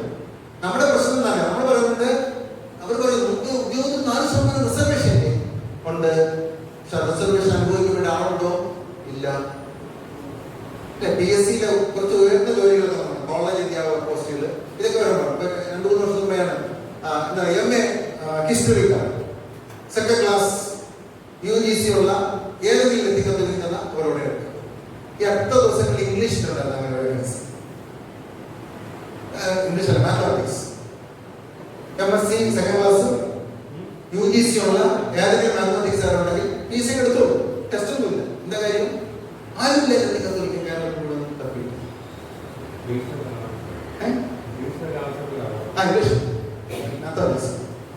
ഇംഗ്ലീഷ് ആണോ ആവശ്യം? അത് മാത്രമേ നമുക്കുള്ളൂ, മറ്റൊന്നുമില്ല. എൻവോൾവ്മെന്റ് സ്റ്റഡീസ് ഇടയ്ക്ക് വേക്കൻസി ഒരു മനുഷ്യനില്ല. എന്താ കാര്യം? പഠിക്കാൻ സൗകര്യം വേണം. നമ്മൾക്ക് ആകെയാണ് കിട്ടുന്നത് BSc കഴിഞ്ഞു അല്ലെങ്കിൽ +2 സയൻസ് കഴിഞ്ഞു. എന്നിട്ട് വളരെ കുറച്ച് പേർക്ക് BScക്ക് അഡ്മിഷൻ കിട്ടാം.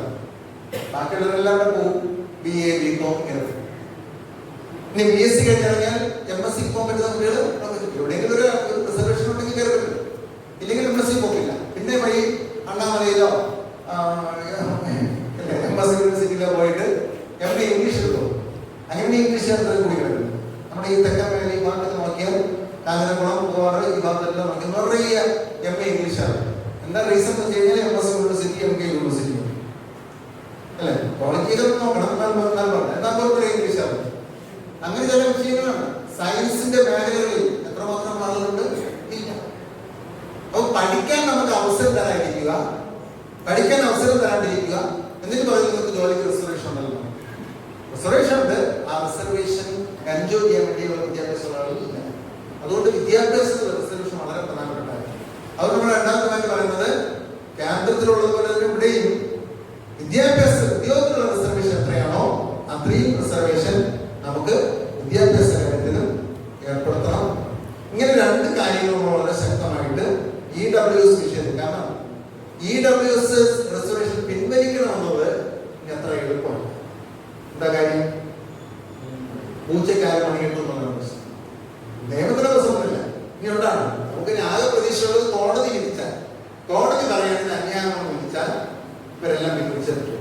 അതുകൊണ്ട് ആ ഒരു പ്രതീക്ഷയിലാണ് കോടതിയിലെ കേസ് കൊണ്ടുവരുന്നത്. പക്ഷെ അവിടെ നമ്മൾ അറിയണം, ഈ ജഡ്ജിമാരിലും 90% ആരാണ്? മുന്നോക്കക്കാരാണ്. 90% ജഡ്ജിമാരും മുന്നോക്കക്കാരാണ്. 90% അല്ലെ? കേരളത്തിലെ ജഡ്ജിമാരിൽ ഒരേ ഒരു കാര്യക്കാരത്തേക്കേ ഉള്ളൂ, ബാക്കിയെല്ലാം അങ്ങനെയുള്ള ഉന്നത ലെവലിൽ നോക്കുമ്പോൾ നമ്മുടെ ആളുകളൊന്നും ഇല്ല. 90% ജഡ്ജിമാരും മുന്നോക്കക്കാരാണ്.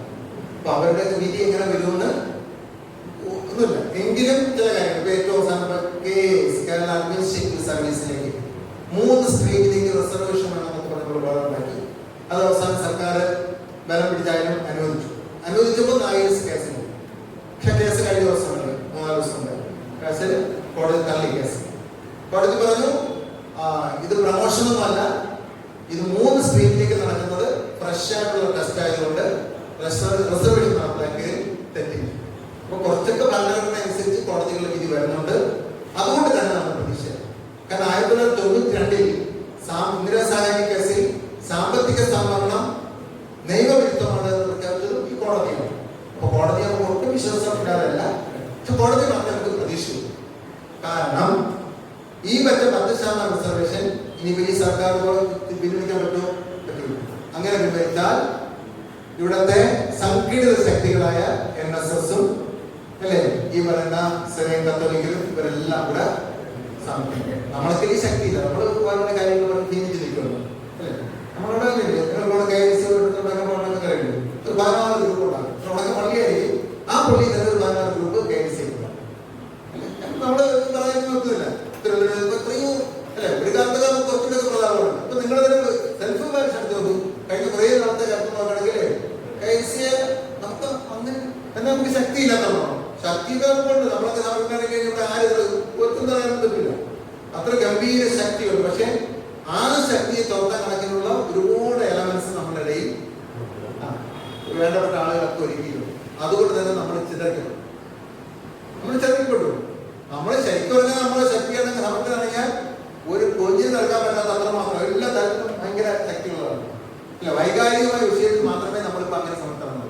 വിഷയം വൈകാരികമാണ്, അല്ലെങ്കിൽ നമ്മളെ കാര്യങ്ങൾ ഇതുപോലുള്ള കാര്യങ്ങളൊന്നും അല്ല അല്ലേ. യാതൊരു കൊന്നു ചേട്ടാ നമ്മുടെ ആളെ തട്ടി എന്നൊക്കെ പറഞ്ഞാൽ ഭയങ്കര. അല്ലാതെ വൈകാരിക വിഷയം അല്ലാത്ത വിഷയത്തിലൊന്നും ഈ പറഞ്ഞുള്ള ഒന്നിച്ചുള്ള പോക്കുകൾ വളരെ കുറഞ്ഞിരിക്കും. രാഷ്ട്രീയക്കാരും മറ്റേതുള്ള ഗ്രൂപ്പുകളും ഇവരെല്ലാം കൂടെയൊക്കെ ആയിട്ട് ശരി. ഈ സ്ഥിതിയല്ല NSSന്റെയും സീറോ മലബാർ സഭയുടെയും ഒക്കെ സംവിധാനം. അവിടെയൊക്കെ വളരെ സമൃദ്ധ പറഞ്ഞിട്ടുണ്ട്. ഈ ഭയമുള്ളതുകൊണ്ട് ഈ സർക്കാരിന് പിന്നിലേക്ക് അത്ര എളുപ്പമാണ്. ഇനി ഇതിന് പകരം കോൺഗ്രസ് സർക്കാർ പിൻവലിക്കുമോ? ഒന്നാമത് പണ്ടേ അവന്മാരുടെ ആളുകളാണ്, രണ്ടാമത് അവർക്ക് തൊട്ടും അവർക്ക് തന്നെ. BJP-കാരൻ വരില്ല എന്ന് നമുക്ക് പ്രതീക്ഷിക്കുന്നു. വന്നാൽ അവനൊന്നും ചെയ്യില്ല, കാരണം അവർ ഇതിന്റെ ആളാണ്. അപ്പൊ ഈ രാഷ്ട്രീയ പാർട്ടികൾക്കൊന്നും ഇതിനകത്ത് ചെയ്യാൻ ആകെ മുസ്ലിം ലീഗ് മാത്രമാണ് ഈ കാര്യത്തിൽ ഒരു സ്ട്രോങ് ആയിട്ട് നിൽക്കുന്നത്. പക്ഷെ അവർക്ക് ഈ പറഞ്ഞല്ലോ UDF എന്ന് പറഞ്ഞ സംവിധാനം വരുമ്പോൾ അവർക്ക് ചില കാര്യങ്ങളൊക്കെ വീങ്ങേണ്ടി. അപ്പൊ ഇതിന് പരിഹാരം ഒന്നതാണ് ഈ 10% എല്ലാവർക്കുമായിട്ട് തുടങ്ങും, എല്ലാ പാവപ്പെട്ടവർക്കും കൊടുക്കും എന്ന് പറഞ്ഞ കാര്യം. ഇത് നമ്മൾ ശക്തമായിട്ട് ഉന്നയിക്കുകയും ഈ ഏതെങ്കിലും പാർട്ടികളോടൊക്കെ ബന്ധമുള്ള ആളുകളുണ്ടെങ്കിൽ അവിടെയൊക്കെ പറയണം. നമ്മളെയൊക്കെ പറ്റിച്ചിട്ട് നിങ്ങൾ കൊണ്ടുപോയിരിക്കണം അല്ലേ, ഇതിന് പരിഹാരം ഉണ്ടാകുന്ന പറയണം. അപ്പൊ അങ്ങനെ ജനത്തിന് പ്രതിഷേധമുണ്ട് എന്നുള്ള സ്ഥിതിവിശേഷം ഉണ്ടാകുമ്പോൾ അപ്പൊ അതിന് ആദ്യ ഘട്ടമാണ് നമ്മുടെ ഈ പഠനം എന്ന് പറയുന്നത്. അപ്പൊ നിങ്ങളിപ്പോൾ പഠനം നടത്തിയിരിക്കുന്നു. ഈ പഠനം കൂടുതൽ ഭംഗിയായിട്ട് പഠിക്കാൻ വേണ്ടി ശ്രമിക്കുക. ഈ അനീതിയെ കുറിച്ച് നമ്മൾ ബോധ്യപ്പെടുക. ഈ അനീതി ആവേശപൂർവ്വം ആളുകളോട് പ്രസംഗിക്കുക. അങ്ങനെ വരുമ്പോൾ ക്രമേണ ഇതുപോലെ ബോധ്യപ്പെടാതിരിക്കുമ്പോഴാണ് പലപ്പോഴും എന്താണ് നമുക്ക് നഷ്ടപ്പെടുന്നവർക്ക് വന്നവർ കൊണ്ടുപോയി നോക്കുന്നവരല്ല, അവരെല്ലാം കൊണ്ടുപോയിക്കൊണ്ടിരിക്കുകയാണ്. നമ്മളൊന്നും അറിയാത്ത ആളുകളായിട്ട് ഇങ്ങനെ തുടർന്നു. കാരണം മക്കളുടെ പഠനത്തെ കുറിച്ചൊന്നും ഇനിയും നമ്മുടെ ലത്തീൻ സമുദായത്തിൽ കൺസേൺ വന്നിട്ടില്ല അല്ലെ. ഒരുപാട് കാലമായിട്ട് പള്ളിയും അല്ലെ. ഞാൻ 90-90 ഞാൻ TSSലെ സ്റ്റാഫ് രീതിയിലൊക്കെ ഈ പ്രദേശത്തെ വന്നിട്ടുണ്ട്. അന്നൊക്കെ നടക്കുകയാണ് നമ്മുടെ ഈ പഠനം പഠിപ്പിക്കാൻ. എന്റെ ഓർമ്മയിലേക്ക് പറയാം 90-91 കാലം, 88-91 കാലമൊക്കെ ഇതെല്ലാം ഓർമ്മകളാണ്. ആ സമയത്തൊക്കെ നമ്മൾ പറയുന്നത് വിദ്യാഭ്യാസത്തെ കുറിച്ചാണ്. ഇത് 10-20 വർഷം കഴിഞ്ഞു. ഇപ്പോഴും നമ്മൾ പറഞ്ഞിരിക്കുന്നതും ഇത് മാറ്റം ഒട്ടും ഉണ്ടായിട്ടില്ല എന്നുള്ളതല്ല, പക്ഷെ ഉണ്ടാക്കേണ്ടിയിരിക്കുന്നു. പിന്നെ നമ്മൾക്ക് ഉള്ള അതുകൊണ്ട് ഈ പഠനങ്ങൾ വലിയ പ്രസക്തിയുണ്ട്. അറിഞ്ഞാൽ മാത്രമേ നമുക്ക് പല കാര്യങ്ങൾക്കും ശക്തമായിട്ട് പ്രതികരിക്കൂ. ഓക്കെ, ഞാൻ അത്യാവശ്യം കാര്യങ്ങൾ പറഞ്ഞു തോന്നുന്നു.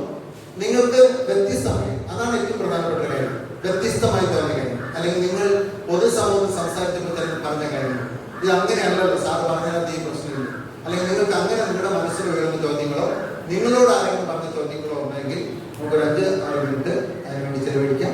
എന്നാലാവുന്ന രീതിയിൽ ഈ കാര്യത്തിൽ വിശദീകരണം നൽകാൻ ഞാൻ റെഡിയാണ്. എന്തെങ്കിലും സംശയങ്ങളോ എതിർ അഭിപ്രായങ്ങളോ ഉണ്ടെങ്കിൽ നിങ്ങൾക്ക് പറയാം.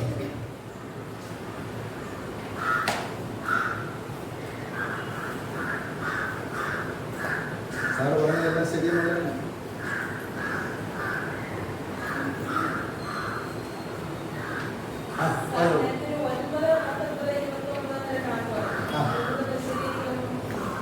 അതായത് എല്ലാവരും നമുക്ക് കാണാൻ കാര്യമില്ല. റൊട്ടേഷൻ ചാർട്ട് എന്ന് പറയും. PSCയിലൊക്കെ അപ്ലൈ ചെയ്തിട്ടുള്ള ആളുകളോ അപ്ലൈ ചെയ്യുന്ന ആളുകളോ മനസ്സിലാക്കും. ഒരു റൊട്ടേഷൻ ചാർട്ട് എന്ന് പറഞ്ഞിട്ട് 100 വരെയുള്ള 1 മുതൽ 100 വരെയുള്ള ഒരു ചാർട്ട് ഉണ്ട്. 1 മുതൽ തുടങ്ങി 2, 3, 4, 5 വരെ 100 വരെ അവസാനിക്കുന്ന ഒരു ചാർട്ട് ഉണ്ടാകും. ഈ ചാർട്ട് അനുസരിച്ചാണ്, ഈ റൊട്ടേഷൻ ചാർട്ട് അനുസരിച്ചാണ് ഈ എന്താണ്. അപ്പൊ ഇതിനൊരു കാര്യം മാത്രമേ ഉള്ളൂ. മുൻപ് 50% റിസർവേഷനും 50% മെറിറ്റായി.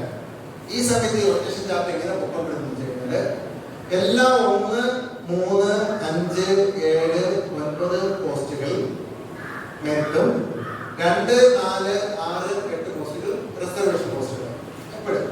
അതായത് ഇനി വേറെ ചില കൊച്ചു റൂൾസ് ഉണ്ട്. ഞങ്ങൾ പറഞ്ഞ പോലാണ് കൊച്ചു റൂൾസ് ഉണ്ട്. ഒരു വേക്കൻസി വന്നാൽ അത് എന്ത് തന്നെയാണ് മെറിറ്റ്. ഒരു വേക്കൻസി കിട്ടുമ്പോൾ അത് മെറിറ്റ്. അടുത്ത രണ്ടാമത്തെ വേക്കൻസി വന്നു, അത് എന്തിനു കൊടുക്കും? റിസർവേഷന് കൊടുക്കും. പിന്നെ മൂന്നാമത്തെ വേക്കൻസി വരുമ്പോൾ അത് മെറിറ്റിലേക്ക് കൊടുക്കും. ഈ രീതിയിലുള്ള ഒരു കണ്ടീഷൻ എപ്പോഴും ഉണ്ട്. ഒരിക്കലും റിസർവേഷൻ സീറ്റ് മെറിറ്റ് സീറ്റിനേക്കാൾ കൂടിയിരിക്കണം.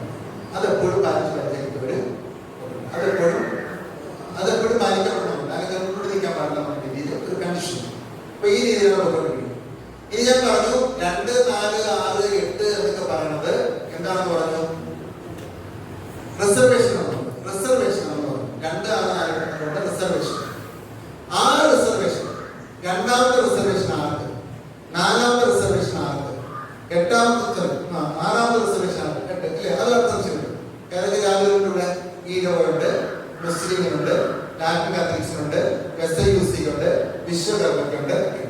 അതനുസരിച്ച് അതിന് ഒരു ക്രമം പറഞ്ഞു. ഇപ്പൊ രണ്ടാമത്തെ വേക്കൻസി എന്ന് പറഞ്ഞാൽ ഈഴവക്കായി. നാലാമത്തെ 2 SC-ക്കാണ്. നാലാമത്തത് ഈഴവ എന്നുണ്ട് ഓർമ്മ. എന്തായാലും നമ്മുടേത് 8ആണ്. ലാറ്റിൻ കാത്തലിക്സിന് വരുന്നത് 8ാമത്തെ വേക്കൻസി. 8ാമത്തെ വേക്കൻസി ലാറ്റിൻ കാത്തലിക്സ്. അപ്പൊ 8ാമത്തെ വേക്കൻസി ചിലപ്പം പോലീസിലേക്ക് ആണെടുക്കുന്നു. 100 പേരെ എടുക്കുന്നു. 100 പേരെ എടുക്കുമ്പോ 100 പേരുടെ ലിസ്റ്റ് വരാറുണ്ട് അല്ലേ? പക്ഷെ അത് തന്നെ അവർ ആദ്യത്തെ 20 പേരെ എടുക്കും. 20 പേരെ എടുത്തിട്ട് 10 പേരെ വേണ്ടും, 10 പേര് റിസർവേഷൻ. ഞാനത് ക്രമീകരിച്ചു പോകും. അപ്പം ഇതിന്റെ അർത്ഥം മാത്രമേ ഉള്ളൂ, 100 പേരെ എടുത്ത് കഴിയുമ്പോൾ ലാറ്റിൻ കാത്തലിക്സ് ഉറപ്പായിട്ട് എത്ര പേര് വേണം? 4 പേര് വേണം. അത് പറഞ്ഞത് 8, 24, 48, 72 ഓർമ്മ ദിവസമാണ്. 4, 24. നാലാമത്തെ പോസ്റ്റ് ലാറ്റിൻ കാത്തലിക്കായിരിക്കും. 4, 8, 24ാമത് ലാറ്റിൻ കാത്തലിക്കായിരിക്കും. 48ാമത് ലാറ്റിൻ കാത്തലിക്കായിരിക്കും. 72ാമതും ലാറ്റിൻ കാത്തലിക്ക് ആയിരിക്കും. അപ്പം ചിലപ്പോൾ സംശയം ഉണ്ടാകും. ടെസ്റ്റ് റാങ്ക് ലിസ്റ്റ് മുന്നേ കിടപ്പുണ്ടല്ലോ. റാങ്ക് ലിസ്റ്റിൽ 1ാമത്തെ ആള് വലിയ പിടുക്കമുണ്ടാകുന്ന വെച്ചോളൂ. അവൻ ടെസ്റ്റ് എഴുതി 1ാമതാണ്. 1ാമത്തെ ആള് ലാറ്റിൻ കാത്തലിക്കാണ്. അയാൾക്ക് എത്രാമത്തെ സ്ഥാനം കൊടുക്കുന്നത്? അയാൾക്ക് മെറിറ്റിയാണ്. അയാള് മെറിറ്റിയാണ്. അല്ല, അങ്ങനെ എടുക്കുന്നവരാണെന്നുണ്ടെങ്കിൽ അയാൾക്ക് മെറിറ്റ് തന്നെ കൊടുത്തോണ്ട് ഇരിക്കും. അപ്പോഴാണ് ആ മെറിറ്റിൽ ആളെടുക്കാൻ വരുമ്പോൾ എന്തൊരു സപ്ലിമെന്ററി ലിസ്റ്റ് ചെയ്ത്. ഇനിയിപ്പോ EWS വന്നപ്പോ നമ്മുടെ റൊട്ടേഷൻ അവർ ബാധിക്കുന്നു. നമ്മുടെ റൊട്ടേഷനെ ബാധിക്കാതെ അവരെന്ത് ചെയ്തു? ഈ 2, 4, 8 എന്നുള്ളതെല്ലാം ഇപ്പോഴും ആർക്ക് തന്നെയാണ്? പിന്നോക്കക്കാർക്ക്. എന്നാൽ ആ ജനറലായിട്ട് കിടന്നില്ലേ? ആ ജനറലായിട്ട് കിടന്നതിനകത്ത് അവർക്ക് എത്ര സ്ഥാനം വെക്കേണ്ടി വരും? 10 കൊടുക്കേണ്ടി വരും. ഞാൻ നേരത്തെ പറഞ്ഞതുപോലെ നമുക്ക് നേരത്തെ 54 ഉണ്ടാകുന്നത് ആ 10 അവർ കൂട്ടിക്കൊടുത്തല്ലേ? ആ 10 10 സ്ഥലങ്ങളിൽ അവർ വെച്ചു. ഇപ്പൊ പറഞ്ഞല്ല 9ാമത് കൊടുത്തു, അതുപോലെ 19 കൊടുത്തു, 29 കൊടുത്തു, അങ്ങനെ 10 സ്ഥലത്ത് വെച്ചു.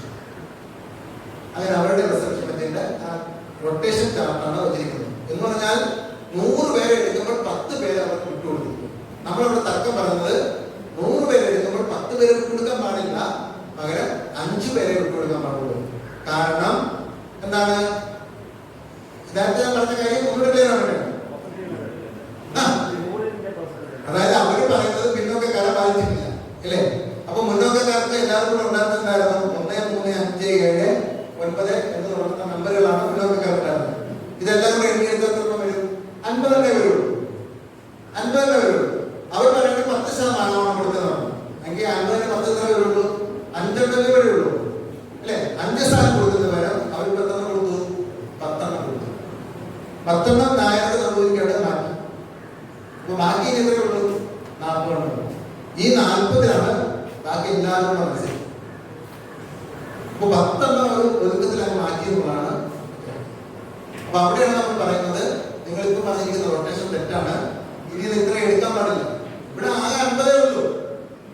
നിങ്ങൾ പിന്നോക്കക്കാരെ ബാധിച്ചിട്ടുണ്ടെന്നത് അർത്ഥമില്ല. നിങ്ങൾ അങ്ങനെ എടുത്തപ്പോഴും ഇല്ല 5 കൊടുക്കാൻ പാടുള്ളൂ, പക്ഷെ അവർ 10 കൊടുത്തിരിക്കും. അതാണ് പ്രശ്നം. മറ്റെന്തെങ്കിലും ഡൗട്ട്സ് ആകാൻ എതിരെ പറയാം.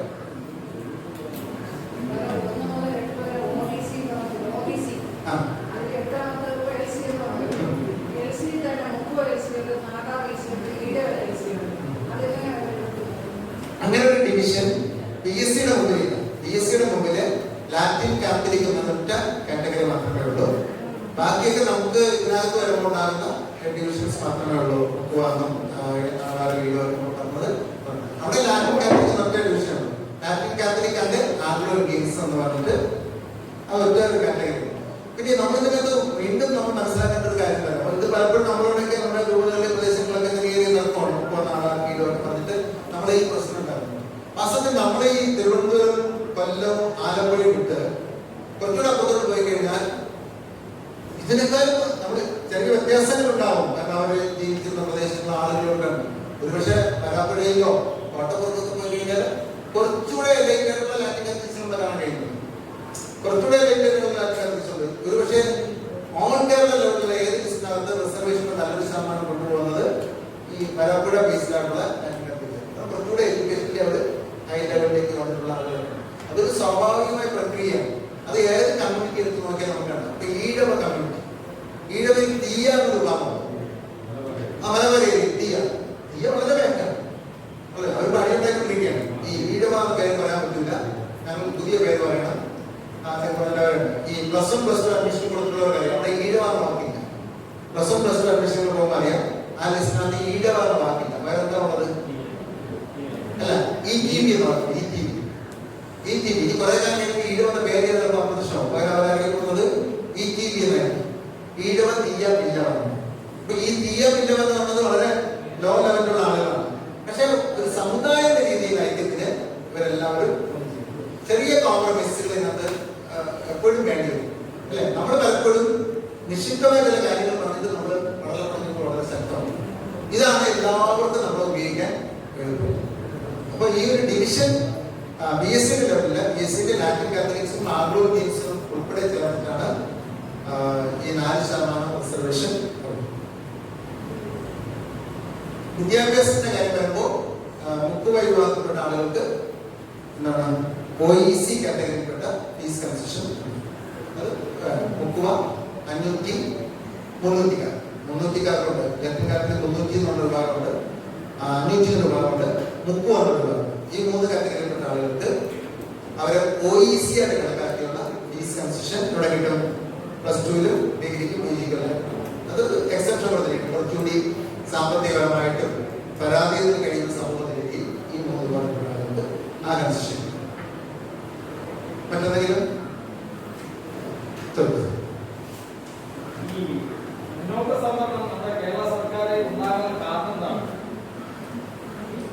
കാരണം എന്താണെന്നുള്ള കാര്യം എന്നോട് ചോദിക്കുന്ന ഒരു കാര്യമില്ല. കാരണം അത് സർക്കാരിനോട് ചോദിക്കും. ഇവരെല്ലാം വിളിച്ചത് ചോദിക്കും, നിങ്ങൾ എന്തിനാണ് മുന്നോക്ക സമയം? പൊളിറ്റിക്കലി ചില റീസൺസ് ഉണ്ട്. ഇപ്പൊ പ്രത്യേകിച്ച് NSS കുറേ ആളുകളായിട്ട് പറഞ്ഞിരിക്കുന്ന കാര്യമാണ്. എന്താണ് അതുകൊണ്ട് ഞങ്ങളുടെ സാമ്പത്തിക സമ്മേളനം NSS ഒരു വലിയ ഇതാണ്. പിന്നെ CPM പറയുന്നത് അവരുടെ പാർട്ടിയിലായിരുന്നു ഞങ്ങൾ സാമ്പത്തിക സംവരണത്തെ അനുകൂലിക്കുന്ന ആളുകളാണ്. കാരണം ഈ സാമ്പത്തികമാണ് ഇവിടുത്തെ പിന്നോക്കാവസ്ഥ എന്ന് പറഞ്ഞിട്ട് അവർ പറഞ്ഞു. അത് അവരുടെ ഒരു ഐഡിയൽ അങ്ങനെയാണ് പറയുന്നത്. ഇപ്പം അവർക്ക് പ്രചോദനകരമായി തീർന്നത് കേന്ദ്രത്തിൽ മോദി അത് പാസ്. അപ്പൊ ഇതിന്റെ പാവം മുഴുവൻ ആരെ തല ഇട്ടുകൊണ്ട് എളുപ്പമുണ്ട്. മോദിയുടെ തലയിൽ മോദി ചോക്കേണ്ടതാണ്. മോദി തന്നെ ആദ്യത്തെ വൃത്തിയുടെ കാണിച്ചത്, അത് നമ്മൾ സമ്മതിക്കണം. അപ്പൊ അത് പിടിച്ചുകൊണ്ട് അതേ സ്പീഡിൽ, അനക്കാല സ്പീഡിൽ അതേ സ്പീഡിൽ ഇതിവിടെ ധൃതി പിടിച്ചാണ് നടപ്പിലാക്കിയത്. അപ്പൊ ധൃതി പിടിച്ച നടപ്പിലാക്കിയാണ് നമ്മൾ ഒന്നും വിമർശിക്കുന്നത്. രണ്ടും ഒരു പഠനവുമില്ല. കാരണം 5% താഴെ വന്ന ആൾക്ക് 2% പരമാവധി കൊടുക്കാൻ പറ്റുന്ന റിസർവേഷൻ 10% ഒരു മാനദണ്ഡമില്ലാതെ കൊടുക്കുന്ന അവസ്ഥയിലേക്കാണ് പോകുന്നത്.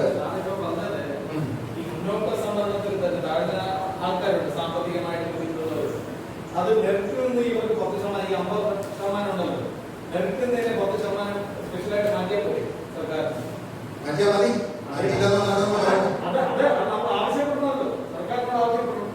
ഉണ്ടുണ്ട്. കാരണം ഞാൻ 3 ഡിമാൻഡിൽ പറഞ്ഞതാണ്. ഒന്ന്, ഈ 10% എന്ന് പറഞ്ഞത് ജനറൽ കാറ്റഗറിയിലേക്ക് മാത്രമായിട്ട് പരിമിതം കൊടുക്കണം. ഞാൻ 2 ഉദാഹരണം പറഞ്ഞത്. ഇതാണ് ജനറൽ കാറ്റഗറി. 1, 3, 5, 7, 9 പോകുന്നത്. ഈ 1, 3, 5, 7, 9 പോകുന്ന 50 എണ്ണത്തിൽ അവരിപ്പോ 10 എണ്ണം അവർക്ക് കൊടുക്കും. അങ്ങനെയാണെങ്കിൽ പോലും 5 കൊടുക്കാൻ പാടില്ല. ഇത് എല്ലാ സ്ഥലത്തും ഉണ്ടായിട്ടോ. MBBS അഡ്മിഷൻ ഉണ്ടായി. ആലോചിച്ചു, എത്രയെങ്കിലും ലാറ്റിൻ കാത്തലിക്സ് ഉൾപ്പെടെയുള്ള ആളുകളെക്കാളും മാർക്ക് കുറഞ്ഞ ആളുകൾ, താഴെ കിടന്ന ആളുകൾ ഒക്കെ ഇപ്പൊ ഇവർക്ക് നാളെ ഉറപ്പാണ്. അല്ലെങ്കിൽ തന്നെ മെയിൻ ലിസ്റ്റ്, ഈ ലിസ്റ്റ് എടുത്താൽ തന്നെ മുഴുവൻ കയറുന്നതും ഈ പറഞ്ഞ ആളുകളാണ്, ഈ പറഞ്ഞ സവർണ ബന്ധപ്പെട്ട ആളുകളാണ്. അതിന്റെ കൂടുതൽ 10% ഉറപ്പിച്ചു കൊടുക്കും. അപ്പൊ മറ്റുള്ളവരെല്ലാം ചെറിയപ്പെട്ടു, താഴെ പോയി ഒരു രക്ഷയില്ലാത്ത അവസ്ഥയിലേക്ക് വന്നു എന്നുള്ളതാണ്. അതായത് നമ്മൾ പറയുന്ന ആശയപ്പാട് തന്നെയാണ്. സർക്കാർ ഇപ്പൊ ചെയ്തതിന് ഒരു നീതീകരണവുമില്ല. പക്ഷെ ഈ നീതിയില്ലായ്മ ആരും ചോദ്യം ചെയ്യുന്നില്ല എന്നും നമ്മൾ ഉറക്കെ പറയുന്നത് മടിക്കുന്നെന്നും, ഒന്ന് നമ്മുടെ അജ്ഞത കൊണ്ട്, 2 നമ്മുടെ അടിബന്ധം കൊണ്ട് നമ്മളെല്ലാവരും പാർട്ടിയിൽ അടിക്കുന്നു. വളരെ ശക്തമായിട്ട് ചർച്ചകൾ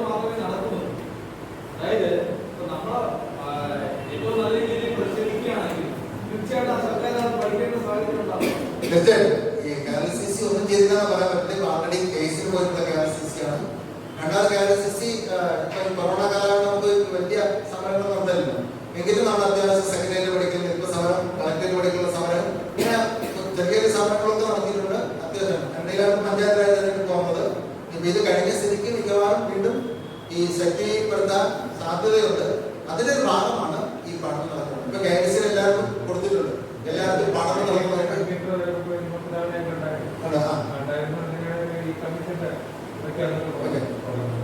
ഇടയ്ക്ക് ഒരു ചർച്ച നടത്തി, ചർച്ചയ്ക്ക് വേറെ ചില പൊട്ടു പരിപാടിയൊക്കെ കാണിച്ചിട്ട്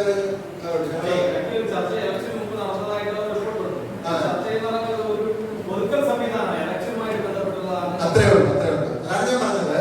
നമ്മുടെ ആളുകൾക്ക് അതിന് ഈ പൊളിറ്റിക്സുമാണ് അഭിനയങ്ങളാണ്. അപ്പൊ നമ്മളുള്ള ആളിനെ എടുത്തിട്ട് ഞങ്ങൾ ചർച്ചയ്ക്ക് റെഡിയാണ്, പത്രനോട് ചർച്ച ചെയ്യാം, പത്രനോട് പോയി ചർച്ച ചെയ്തു. എന്നിട്ട് പറഞ്ഞു ലാറ്റിൻ കാത്തലിക്സിന്റെ പിന്നോക്ക അവസ്ഥയെ കുറിച്ച് പഠിക്കാൻ വേണ്ടി ഒരു കമ്മീഷൻ നിയോഗിക്കാൻ വേണ്ടി. അത് പറഞ്ഞപ്പോൾ നമ്മൾ സന്തോഷിച്ചു. ഓക്കെ, കയ്യിൽ കൊടുത്തിരുന്നു. കമ്മീഷനും പോയി, ഒന്നുമില്ല. അപ്പം ഇനിയിപ്പോ പഞ്ചായത്ത് തെരഞ്ഞെടുപ്പ് കഴിഞ്ഞു. ഇത് കഴിയുമ്പോൾ വീണ്ടും നമ്മളൊന്ന് ആക്റ്റീവ് ആവുകയും സജീവമായി നിൽക്കുകയും ഈ വിഷയങ്ങൾ നമ്മൾ പ്രതികരണമൊക്കെ കൊടുക്കുമ്പോൾ ചില മാറ്റങ്ങൾ ഈ പറഞ്ഞതുപോലെയുള്ള ചില കാര്യങ്ങൾ ഇപ്പൊ ഞാൻ പലപ്പോഴും കാര്യങ്ങൾ ഒന്നുമില്ലെങ്കിലും ഈ വിദ്യാഭ്യാസ സംബന്ധമെങ്കിലും നമുക്ക് ഉദ്യോഗ സംബന്ധത്തിന് അളവാക്കി തന്നാൽ, ഞാൻ ഇങ്ങനെ വ്യക്തിപരമായിട്ട് കരുതുന്ന കാര്യമാണ്, ആക്കി തന്നാൽ ഒന്നുമില്ല നമ്മുടെ മക്കൾക്ക് എവിടെയെങ്കിലും ഒരു PGക്കോ ഡിഗ്രിക്കോ ഒരു അഡ്മിഷനെങ്കിലും അതെങ്കിലും നമുക്ക് പിടിച്ചു വാങ്ങാൻ പറ്റുന്ന കാര്യം. കാരണം നമ്മുടെ മക്കൾ എന്ത് റിസർവേഷൻ വേണ്ടി ജോലി ചെയ്ത് വേണ്ട, പഠിച്ചോ. പഠിക്കാനുള്ള അവസരത്തിൽ നമ്മുടെ പിള്ളേർക്ക് ഇല്ല. അതാ പ്രശ്നം. പഠിക്കാനുള്ള അവസരത്തിൽ പോലും നമ്മുടെ പിള്ളേർക്കില്ല. നമുക്കൊക്കെ എല്ലാം അമ്മയുടെ പോയി പഠിക്കാൻ പറ്റും, അത് പറ്റുന്ന ഭാഗമാണ്. അതിന്റെ കൂട്ടത്തിൽ നമുക്ക് എവിടെയെങ്കിലും ഒക്കെ റിസർവേഷൻ കയറാൻ പറ്റിയ അവസരം ഉണ്ടെങ്കിൽ നമ്മുടെ മക്കളെ എങ്ങനെ നിർത്താറുള്ളൂ. അപ്പൊ വിദ്യാഭ്യാസ റിസർവേഷൻ വളരെ പ്രധാനപ്പെട്ട കാര്യമാണ്. അതിലെങ്കിലും പരിഹാരം ഉണ്ടായി.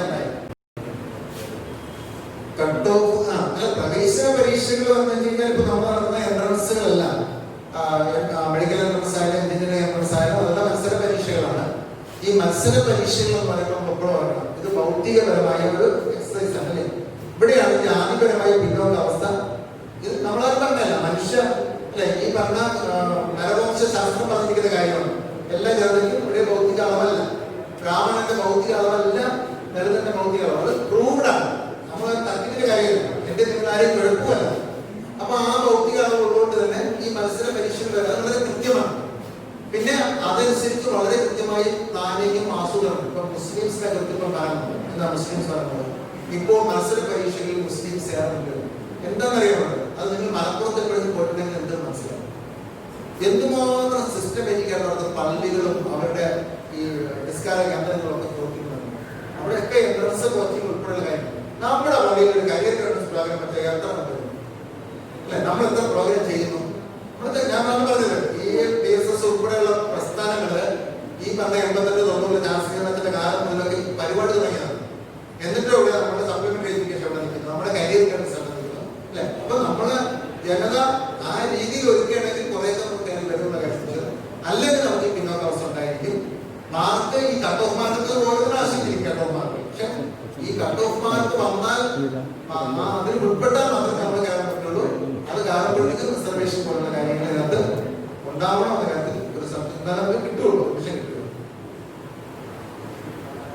മറ്റെന്തെങ്കിലും